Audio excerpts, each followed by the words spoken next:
Me disculpo, pero hablaré en español, trataré de ser claro y eventualmente usaré alguna expresión en inglés o en portugués para ser más claro.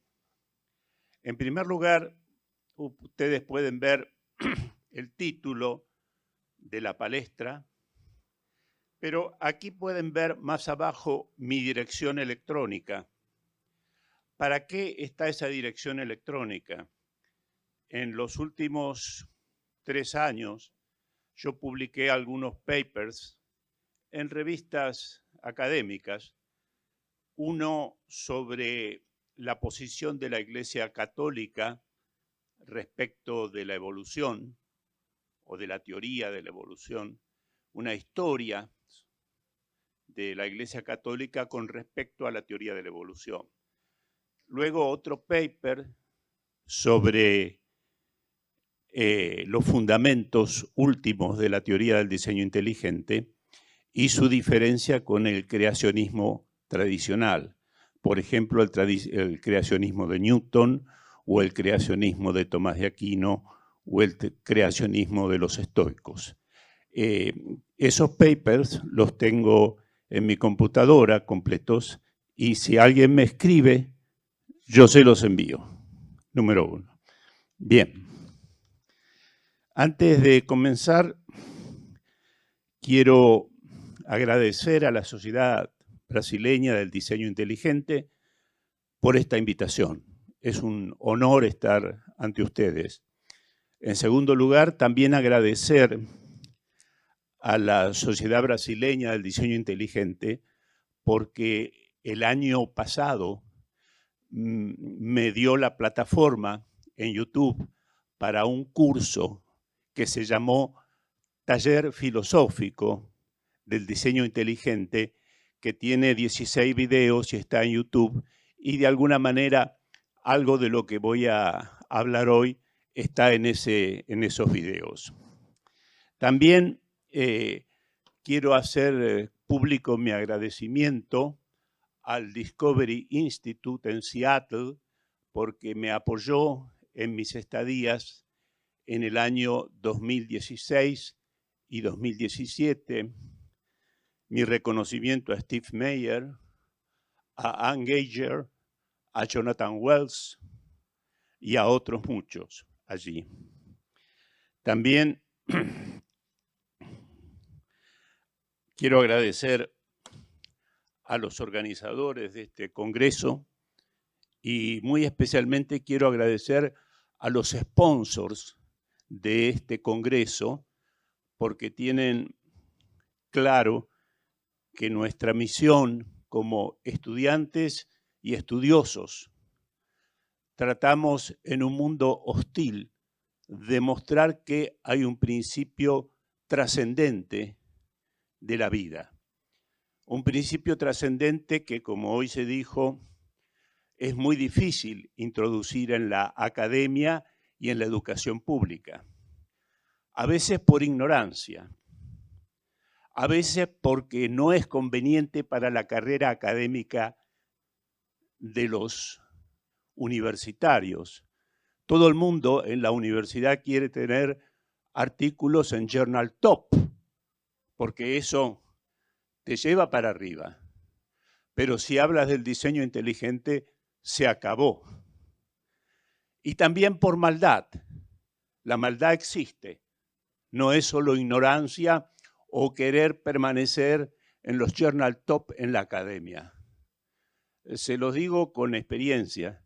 Yo publiqué varios artículos, incluso libros en Springer, pero cuando comencé a hablar a favor del diseño inteligente, se acabó. Incluso, como puede haberle pasado a ustedes, perdí amigos que me decían, Juan, vos estás maluco, estás loco. Bien.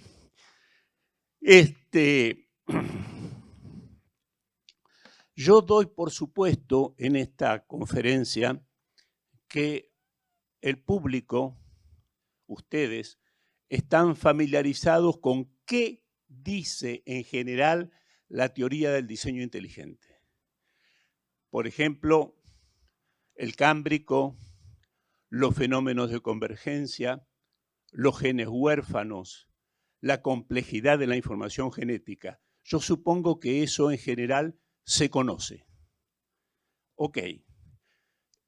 Lo último, antes de comenzar, mi approach, mi abordaje, mi perspectiva es la filosofía y la metodología de la ciencia. Quizá algunos en el público se pregunten qué es la filosofía de la ciencia y es muy fácil caracterizarla. ¿Qué es una ley? ¿Qué es una teoría? ¿Qué es una hipótesis? ¿Y cómo se confirma una hipótesis o una teoría? Bueno, esos son los típicos temas de la filosofía de la ciencia. Bien, dicho esto, comenzamos. En primer lugar, ¿qué es la TDI? La TDI es una hipótesis explicativa de la ciencia natural. Algo importante, ¿por qué si se llama teoría le llamamos hipótesis? El término teoría, la palabra teoría, tiene muchos significados. Es imposible, yo puedo decir, tengo la teoría que Bolsonaro le va a ganar a Lula. Bueno, es un modo de hablar de teoría, pero tenemos que ser más finos. Una hipótesis explicativa dice por qué algo es como es o de dónde proviene. Entonces, vamos a hablar de la hipótesis del diseño inteligente. Después podemos discutir, porque tendremos al final del día, qué es una teoría y por qué se puede hablar de una teoría. Pero pongamos que es una hipótesis explicativa de la ciencia natural. No es una hipótesis religiosa, no es una hipótesis matemática, no es una hipótesis sociológica, es una hipótesis de la ciencia natural. ¿Y cómo sé que es una hipótesis de la ciencia natural? Muy simple, porque saben ustedes que una de las acusaciones más comunes contra la hipótesis del diseño inteligente es que es pseudociencia, pseudoscience o no ciencia. Sin embargo, ustedes saben también que se dice que si algo es ciencia, es falsable. Falsable quiere decir que uno debe decir bajo qué circunstancias estaría dispuesto a decir estoy equivocado. ¿Y es falsable la hipótesis del diseño inteligente? Sí, totalmente. No falsa, falsable.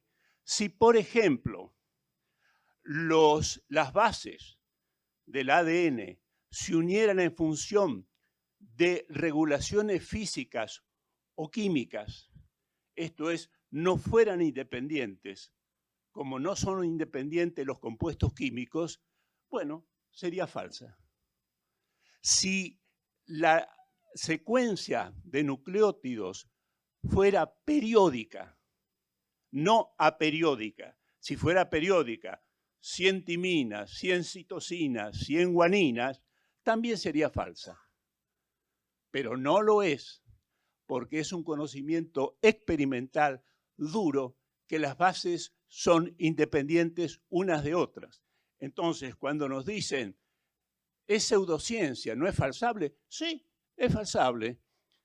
Si hubiéramos descubierto que las bases se unen en función de leyes naturales, diríamos, bueno, ok, habrá que averiguar quién creó esas leyes. Pero no, las bases son independientes. Por eso se puede aplicar la teoría de la información. Bien, seguimos. ¿Qué afirma la TDI? La TDI afirma que la vida y los seres vivos fueron diseñados por una inteligencia. Más aún, no hay un origen de la vida, directamente hay vivientes. La vida no se originó, se originaron los vivientes directamente. Y es importante este punto porque hay que distinguir muy claramente la TDI de otras hipótesis como es el principio antrópico, el argumento Kalam u otras hipótesis creacionistas como la que tenía Newton, entre otros. ¿Por qué? Porque las hipótesis y también las teorías se especifican por los puntos de apoyo. Y el punto de apoyo, como vamos a ver ahora, de la TDI no es el mismo punto de apoyo del argumento Kalam, que se basa parcialmente en la teoría general de la relatividad, o del principio antrópico, que usa otros puntos de apoyo. Hay que distinguir, si bien el argumento Kalam, el principio antrópico y la TDI intentan hacer razonable que hay un principio trascendente del universo y de la vida, los puntos de apoyo son diferentes y por lo tanto son hipótesis diferentes. Si ustedes quieren llamarlas teorías, ok, no hay problema, no hay problema. Bien, como cualquier otra hipótesis, la TDI tiene que tener confirmación, porque las hipótesis de la ciencia natural requieren confirmación. Uno puede tener una hipótesis y no tener confirmación. Es una en inglés, una mera hipótesis. Por ejemplo, voy a poner varios ejemplos. Los ejemplos no prueban, pero ilustran. Supongamos que alguien dice, hay vida fuera del sistema solar. Ok, es una hipótesis, pero no tiene confirmación. Las hipótesis para entrar al mundo de la ciencia tienen que tener confirmación. Si no tienen confirmación, no es que sean falsas, simplemente son meras hipótesis. A veces una hipótesis puede tardar muchos años en tener confirmación. Y aquí me adelanto a algo. Quizá muchos de ustedes escucharon hablar del obispo anglicano Paley. Paley vio los vivientes y dijo algo tan complejo no puede surgir de las leyes naturales. Pero él solo tenía una visión intuitiva de la complejidad. No lo podía tener una visión matemática.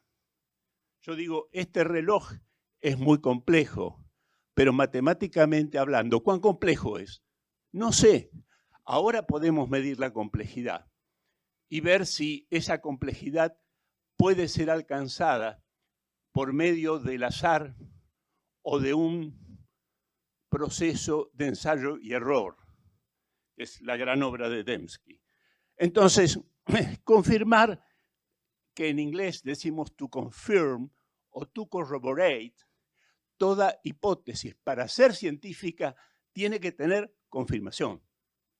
Adelante, por favor. Bien, hay que tener muy presente, desde el punto de vista de la metodología de la ciencia, que tener confirmación no es equivalente a ser verdadero. Es más, puede haber dos hipótesis contrarias que tengan confirmación. Esta fórmula, que es una falacia, muestra por qué que una hipótesis tenga confirmación no significa que sea verdadera. Hay muchas hipótesis que tenían confirmación y luego se vio que eran falsas. Un ejemplo. Sin ejemplos es difícil avanzar. ustedes quieren algo más poderoso que la mecánica de partículas de Newton. Tenía confirmación, las 3 leyes de la mecánica, principio de acción y reacción, todo cuerpo permanece en reposo salvo que actúe una fuerza, etc. Pero cuando apareció, por la cámara, disculpen, cuando apareció la mecánica cuántica, se vio que algunas cosas que se daban por verdades absolutas no eran tales, sino en todo caso eran verdades relativas a ciertos modelos. Entonces, la confirmación no es igual a la verdad, pero es en ciencia natural lo mejor que podemos tener, confirmación. Bien, vamos entonces a lo siguiente. Hay confirmación, pero no todas las confirmaciones valen lo mismo. Cuando una confirmación es consistente con el conocimiento duro, ¿qué es el conocimiento duro? El conocimiento experimental. Lo experimental es conocimiento fuerte. Fíjense que experimental y empírico no son lo mismo. Todo lo experimental es empírico, pero no todo lo empírico es experimental. Que el plomo se derrite a 280 grados es experimental. Que un cuerpo se desmagnetiza a la temperatura de Curie es experimental. Pero, por ejemplo, la vida de una estrella, desde que nace hasta que se apaga, es un conocimiento empírico. ¿Por qué? Porque no tenemos estrellas para hacer experimentos. El conocimiento experimental es el conocimiento duro. Cuando una hipótesis es fértil, ¿qué quiere decir que una hipótesis es fértil? Que cuando yo hago una hipótesis para explicar esto, pero además, como dirían los franceses, en passant, explica esto, se vuelve muy poderosa. Ejemplo, cuando Newton acuñó su mecánica de partículas, en el primer tramo lo hizo para explicar los movimientos de los planetas y la caída de los cuerpos sobre la superficie terrestre. Pero luego la teoría pudo explicar las mareas por la atracción de la Luna. Ahí tenemos lo que en español se llama la fecundidad o fertilidad de una confirmación. Confirmo esto, pero además sirve para esto. Esto va a ser... Y más fuerte todavía es cuando una confirmación me sirve para hacer predicciones. Predicciones que ahora vamos a ver qué hace la TDI. Adelante, por favor. Bien, antes de mostrar cómo la TDI aporta confirmaciones que tienen fertilidad y confirmaciones que sirven para predecir, vamos a ver los principales puntos de apoyo que confirman la TDI. Uno es la complejidad de los mensajes genéticos. Acuérdense que para formar una microproteína, la probabilidad en el espacio de secuencias posibles es 1 en 10 a la 65. Y ya no estoy hablando de enzimas importantes como la lisiloxidasa, o sea, matemáticamente inalcanzable. Esa fue la tarea de William Dembski, año 98. Las fechas son importantes. Las entidades de complejidad irreductible, la obra de Michael Behe, la coagulación de la sangre, el flagelo bacterial y algunas otras estructuras viejas conocidas como el ojo. Ese es otro punto de apoyo de la hipótesis del diseño inteligente. Otro punto de apoyo muy importante es la presencia de los genes huérfanos. Los genes huérfanos son genes propios solamente de un grupo de vivientes o de un taxón y que no tienen similitud con ningún otro taxón. Son genes únicos. Después vamos a ver por qué. 4. Los fenómenos de convergencia. Cuando una misma estructura altamente compleja se encuentra en vivientes que no se parecen a nada uno de otro. Caso típico, yo doy, por supuesto, algunas cosas. La cámara ocular del calamar y el pulpo y la cámara ocular de los vertebrados.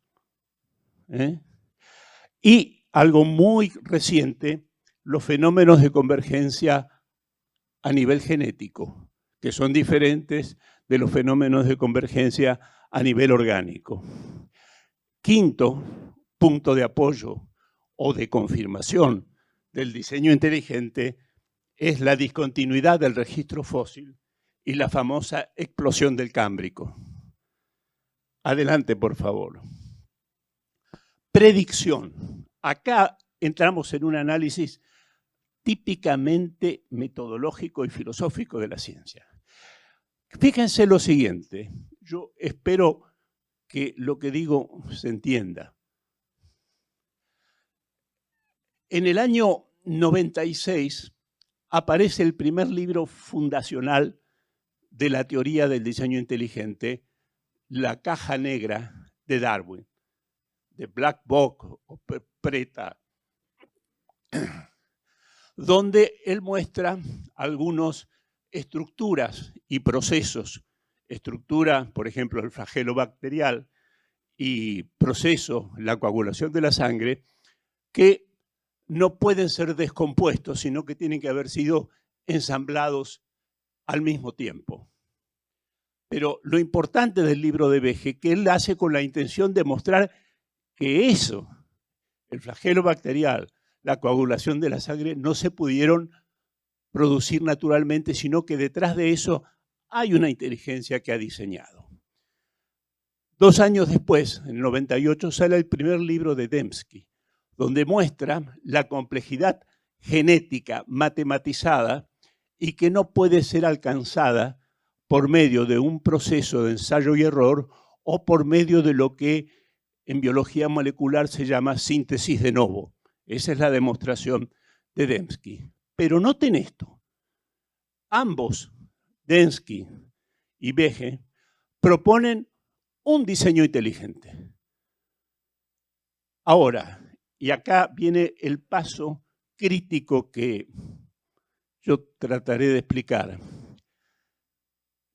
Si ellos proponen un diseño inteligente, están proponiendo un universo de la vida donde tenemos que ver que los vivientes comparten algunas cosas en común y algunas cosas que son específicas.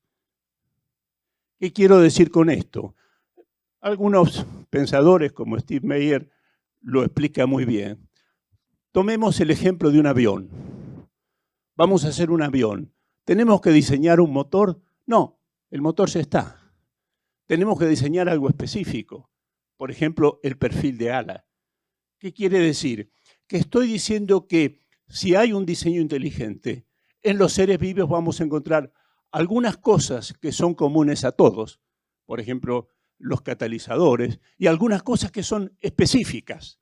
Por ejemplo, los vertebrados, la enzima lisiloxidasa. Ese es el mundo que yo proyecto si supongo que hay un diseñador. Pero fíjense que ese mundo es el mundo que nosotros vemos.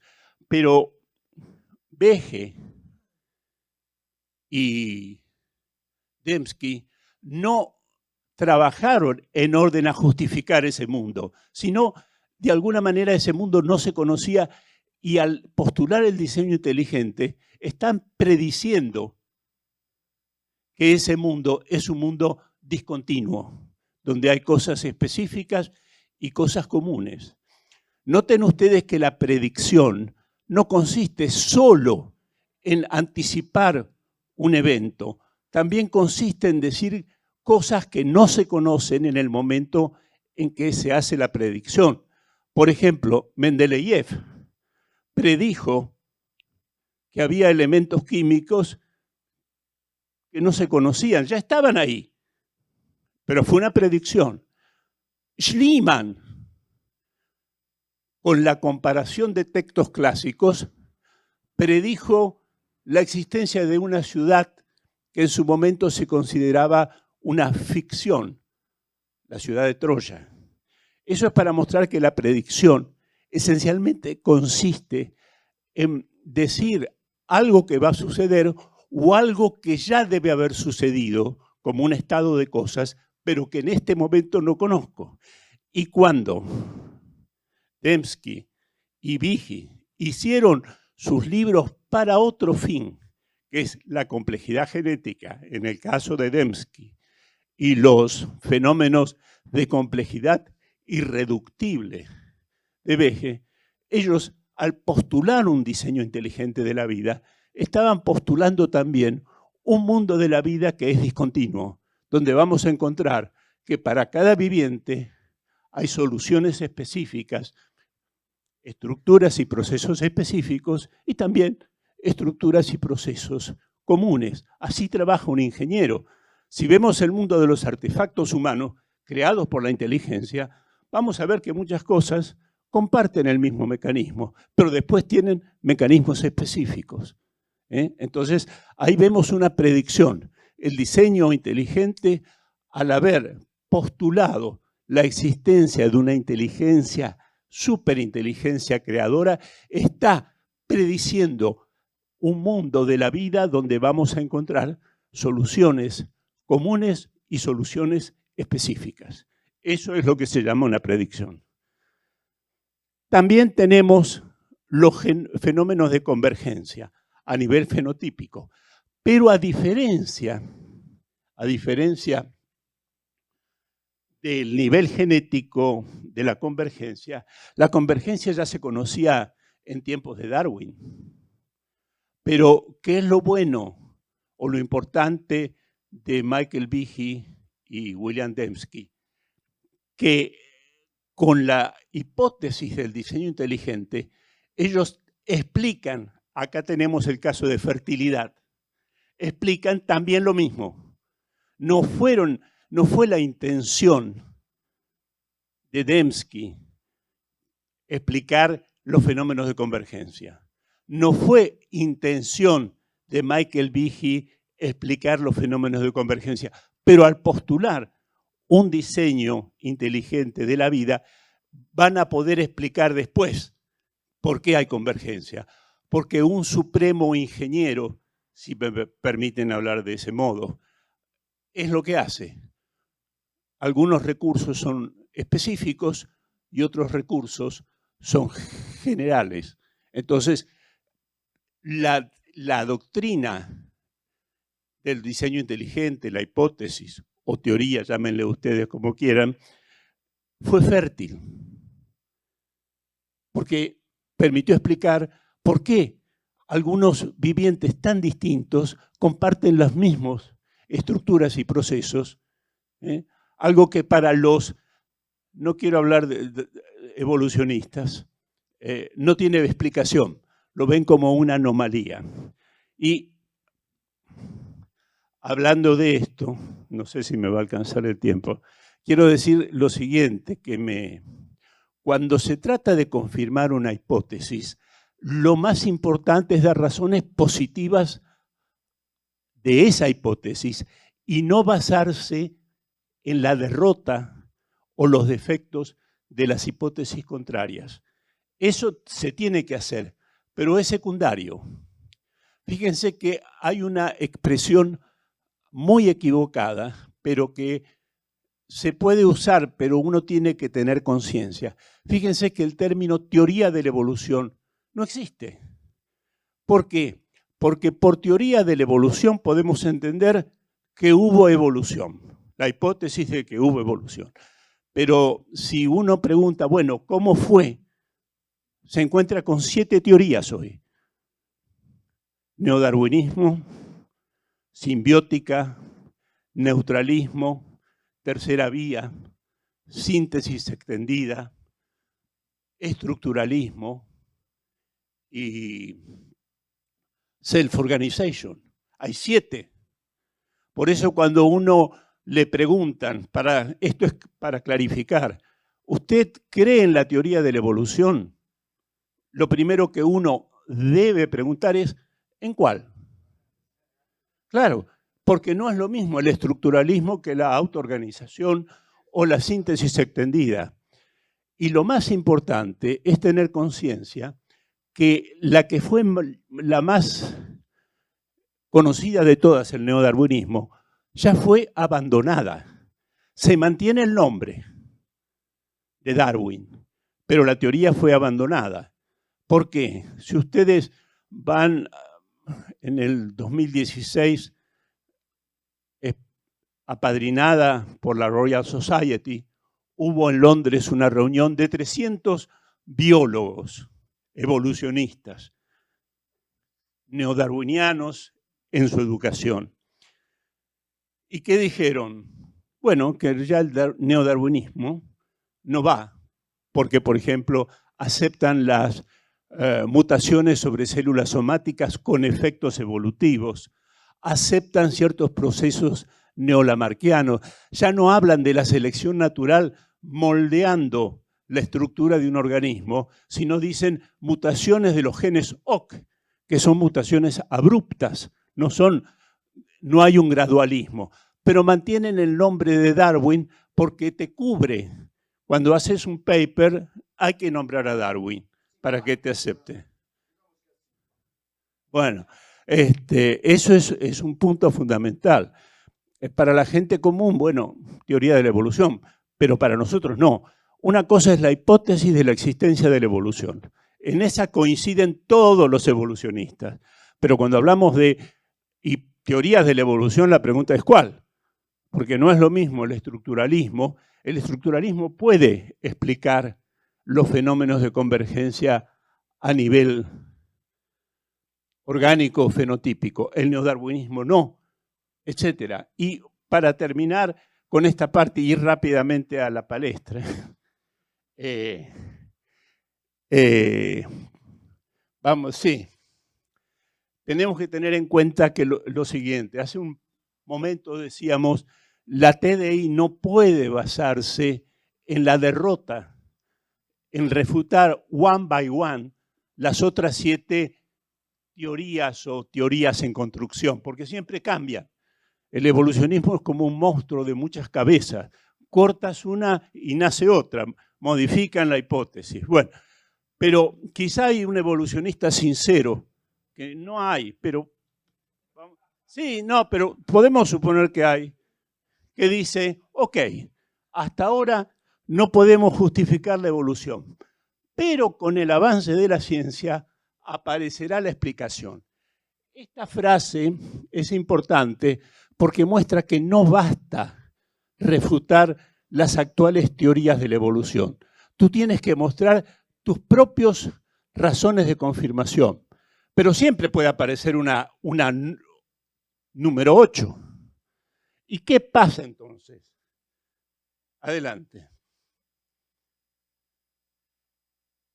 A mí este es un pensamiento personal basado en una obra de Werner Gitt, un profesor de la Braunschweig Technische Universität, que tiene un libro en inglés que se llama In the Beginning was Information, o en alemán, Am Anfang war die Information. Tenemos lo siguiente. Yo sé que después a la tarde hay una mesa y cada uno me puede preguntar cosas, incluso hacerme las críticas más fuertes, que a mí no me molesta.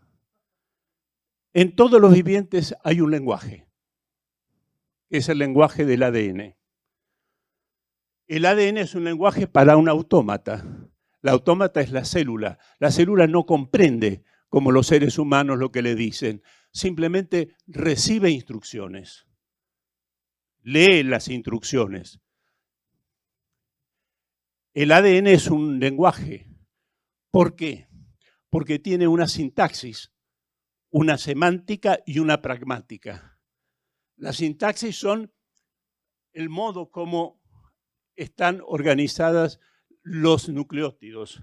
La semántica es lo que representan las secuencias de nucleótidos y la pragmática es el efecto de ese lenguaje sobre el organismo en general.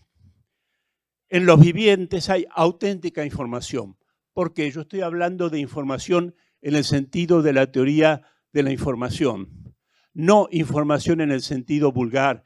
Yo tengo información que hay autos porque oigo el ruido, no. Información es un conjunto de signos independientes unos de otros que se agrupan de acuerdo a una sintaxis. En esa agrupación representa algo y esa representación tiene alguien que la recibe. En este caso es la célula que lee los mensajes que le vienen a partir del ARN mensajero. Es más, lo procesa atendiendo a lo que se llama el splicing alternativo. Ok, en el ADN hay información y hay un lenguaje. Adelante. ¿Qué clase de cosas hay? Una pregunta muy filosófica. Bueno, ¿qué cosa hay? Bueno, hay materia, ok. Hay energía y hay información. Y eso es lo que acabamos de decir. En la TDI hay información, como hay información en este texto. La materia y energía son intercambiables. La información, no. La información es inmaterial, pues es independiente del sustrato físico donde está. Lo que yo estoy hablando, puedo cambiar el sustrato físico, que son las ondas por donde va mi voz, y ponerlo por escrito. Y ponerlo en el lenguaje de bytes, de ceros y unos. O sea, la información no depende del sustrato físico. Tiene que tener un sustrato físico, pero la información solo puede ser producida por la inteligencia. El teorema de Fermat es información, pero la información solo la produce la inteligencia. En los vivientes hay un lenguaje, luego hay información. Si hay información, hay una inteligencia que la produjo. Por favor. La presencia de una causa inteligente en los vivientes es evidente, porque en ellos existe algo que solo la inteligencia produce, que es la información. 2. Si esa inteligencia es Dios, no es el tema de esta palestra. Es un tema apasionante a discutir, pero lo que yo siempre sostengo al menos es esto. El diseño inteligente muestra que es razonable. Es razonable, es un punto de apoyo para la fe, pero no es la religión. La religión sería que el diseño inteligente demostrara que hay un cielo, un infierno, que hay una creación de Adán y Eva, etc. Y eso el diseño inteligente no lo puede hacer. Es muy importante distinguir la hipótesis del diseño inteligente de la religión cristiana u otra, porque está lleno. Pero es un punto razonable para la fe.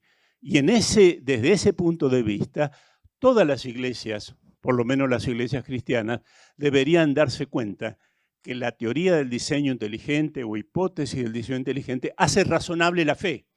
Que no es una cuestión de mujeres metidas en una iglesia rezando o cuando tenemos miedo a la muerte. No, hay algo objetivo que hace razonable decir hay un principio de la vida, hay un principio por el cual existimos. Bueno, no avanzo más porque es mi tiempo y el doctor Eberlin nos dijo que fuéramos muy cuidadosos con los 40 minutos. Muchísimas gracias.